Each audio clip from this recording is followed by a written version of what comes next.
ভালে পূজাৰ বতৰ গতিকে আগতীয়াকৈ সকলোকে পূজাৰ শুভেচ্ছা জনাইছোঁ।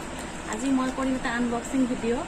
গতিকে ভিডিঅ'টো সম্পূৰ্ণকৈ চাই থাকিব, কি আছেনো ভিডিঅ'টোত আপোনালোকে জানিব পাৰিব। তেতিয়াহ'লে বলক ভিডিঅ'টো আৰম্ভ কৰোঁ।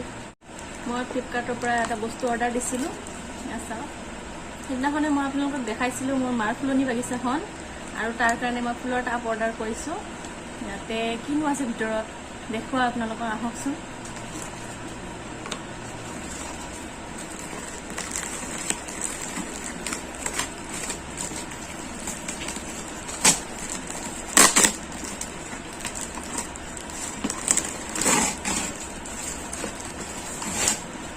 পূজাৰ কাপোৰ চাপোৰ লোৱা হ'লনে সকলোৰে? মই লৈছোঁ অৱশ্যে। কমেণ্ট কৰি জনাওচোন আপুনি কি কি কাপোৰ ল'লে। মই কাপোৰৰ ভিডিঅ' কৰিব লাগে, মই এটা ফুলৰ টাবৰ ভিডিঅ' কৰি আছোঁ।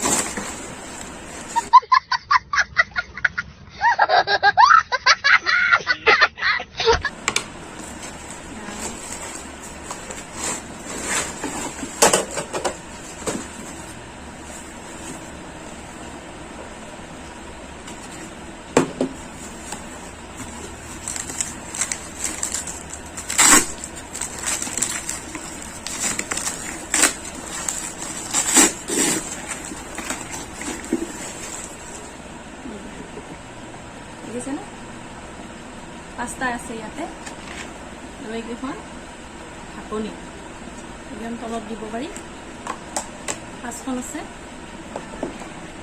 ইয়াতে। আচলতে পানী দিলে পানীটো তৎক্ষণাতে শুকাই যায়, ইয়াতে পানীটো ৰৈ যাব। গতিকে ফুলটো বেছি জীপাল হৈ থাকিব।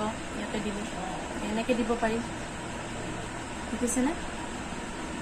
ভালে বস্তু, খুব ডাঠো আৰু ডাঙৰো হয়। 10 ইঞ্চি দিছিলোঁ মই, 10 ইঞ্চি।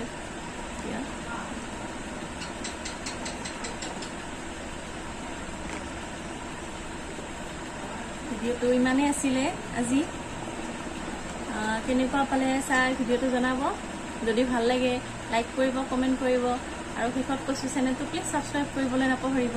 আজিলৈ আহিছোঁ, বাই বাই।